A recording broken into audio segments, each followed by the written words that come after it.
Round the World Lit Audio. Candide by Voltaire. Episode 2. Chapters 7 to 12. Full narration script. Channel intro. Welcome to Around the World Lit Audio, the greatest novels ever written, from every corner of the world, in English. New chapter every week, free to listen. Chapter recap.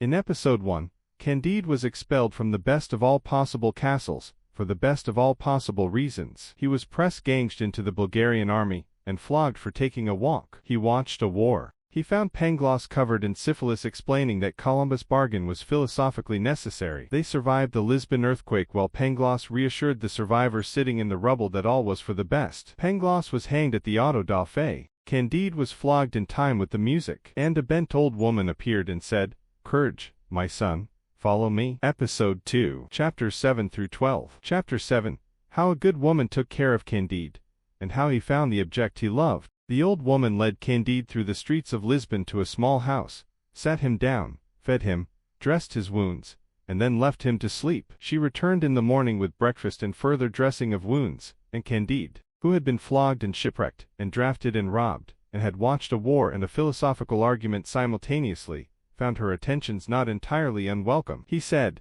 "Who are you? Why are you doing this for me?" She said, "Keep quiet and eat." He ate. Over the following days the old woman continued her attentions without explanation, and then one day, she led him to a second house, brought him into a second room, and there, sitting on a sofa, was a woman he had not expected to see. It was Cunégonde. Cunégonde was not dead. There had been events during the Bulgarian soldiers' visit to the castle that had not been entirely survivable in the conventional sense, and her survival of them was perhaps not entirely conventional, but she was here, alive, and sitting on a sofa in Lisbon, and the reunion between her and Candide was conducted with the specific intensity of two people who have each been told the other is dead, and have been presented with evidence to the contrary. She told him her story. The Bulgarian soldiers had arrived. They had behaved as Bulgarian soldiers arriving at a provincial castle behave. She had been taken through a series of events she described with the flatness of someone who has decided that the most efficient approach to recent history is simple narration, and had ended up in the possession of a grand inquisitor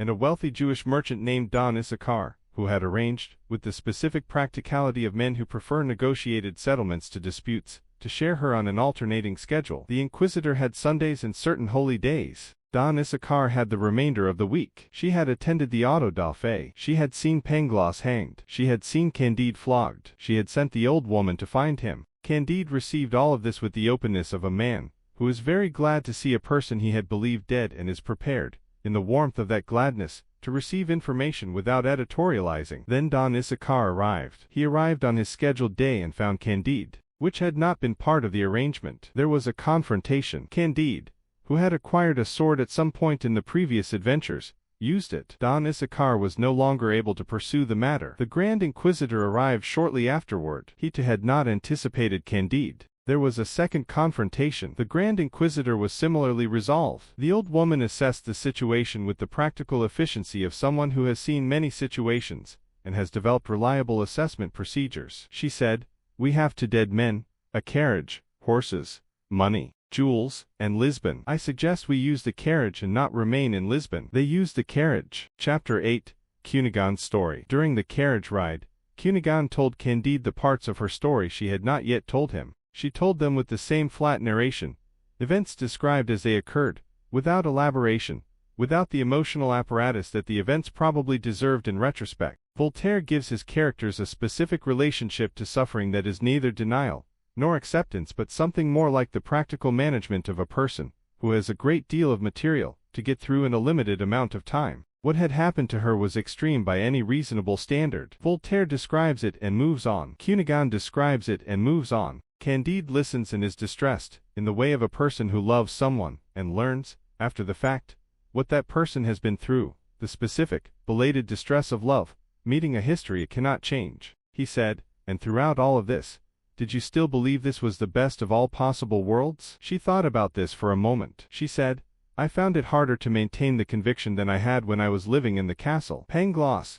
she noted, had been better at maintaining it, though Pangloss had also been hanged, which was perhaps a limitation of his methodology. Chapter 9. What happened to Cunégonde, Candide, the Grand Inquisitor, and a Jew? The carriage moved south. They traveled toward Cadiz, where there was a fleet preparing to sail to the Americas to deal with an uprising in Paraguay. This information was relevant to Candide because he was now a man who had killed 2 people in Lisbon in the space of one evening and was therefore someone for whom departing the Iberian Peninsula had become a practical priority. The old woman managed the logistics. The old woman was consistently the most practically useful person in the novel. She arranged passage, negotiated terms, assessed situations, and offered advice that was consistently superior to the advice of everyone around her, delivered in the flat tone of someone who has seen enough of the world to know exactly what it is and has stopped being surprised by any of it. She said to Candide, "If you are going to the Americas, take the girl. If you leave her here, she will be used in the ways that women here are used. Take her." Candide took her. They boarded. They sailed. Chapter 10. In what distress Candide, Cunégonde, and the old woman arrive at Cadiz,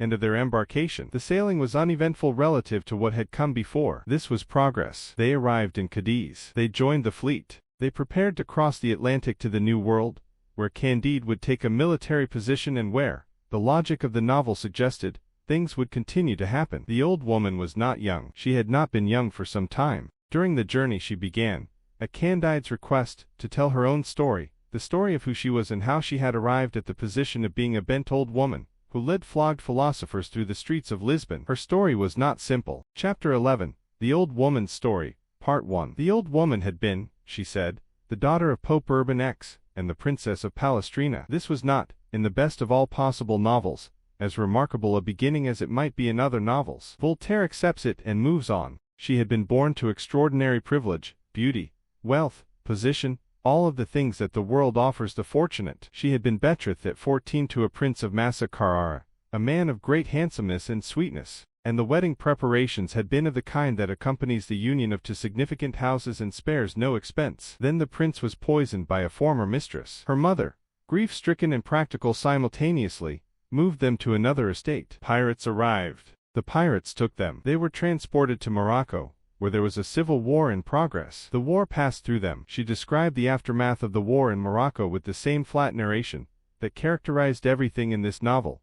Events stated, consequences noted. The response of a person who has learned that elaborate emotional processing of what cannot be changed is a luxury the world does not offer consistently. She had been enslaved. She had been sold. She had traveled through a series of owners and a series of countries, from Morocco east and then north, and then west again, and during this traveling she had accumulated a relationship with suffering that was less philosophical than Pangloss and considerably more practical. She said, "I have been raped 99 times by various pirates, soldiers, sailors, monks, gondoliers, and clergymen. I have seen my mother cut into 4 pieces. I have seen my 2 husbands roasted. I have been a slave in Constantinople, in Egypt, and in Russia. I have experienced famine, plague, and the general range of human ingenuity in the matter of causing suffering." She said all of this in the same tone she used for everything else. She said, "I wanted to kill myself many times, but I found I still loved life." This ridiculous weakness is one of the most fatal of our failings. What could be more stupid than persisting in carrying a burden one would continually much rather throw to the ground? She said,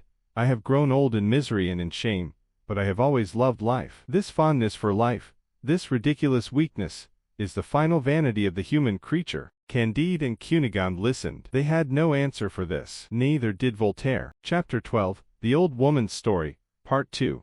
And her advice. The old woman finished her story. It included a siege, the siege of Azov, during which the soldiers who had been defending a fort against the Ottoman army, running out of provisions, made a decision that the old woman described with the same equanimity she brought to everything. They had decided, she said, that the human body contained more than was strictly necessary for survival, and that certain portions could be removed without significantly impairing the functionality of the remainder. The decision was made democratically. The old woman was among those who contributed to the general sustenance of the garrison. She had survived this. She had survived everything. She was now, she said, a servant, a bent old woman who led people through streets and managed carriages, and gave advice that was consistently ignored. This was her life and she had made her peace with it, in the specific way of someone who has decided that peace, whatever its quality, is preferable to its absence. She said to Candide and Cunégonde, "I want each of you to tell me your story, and as you travel, ask every passenger on the ship to tell you theirs. You will find that the majority of them have suffered as much as I have,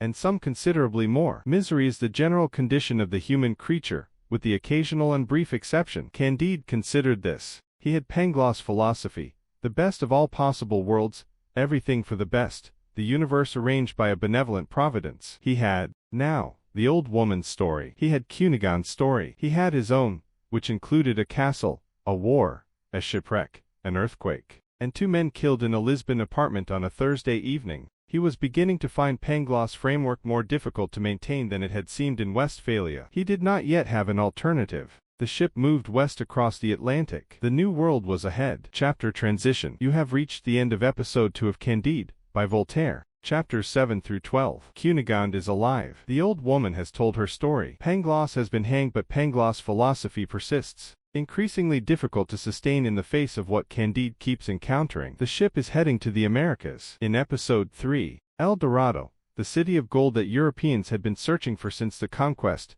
turns out to be real, and Candide finds it, and leaves it, because even paradise cannot hold him when he is looking for something else. Episode 3 is available next week. Subscribe to Around the World Lit Audio so you never miss a chapter. A new episode arrives every week.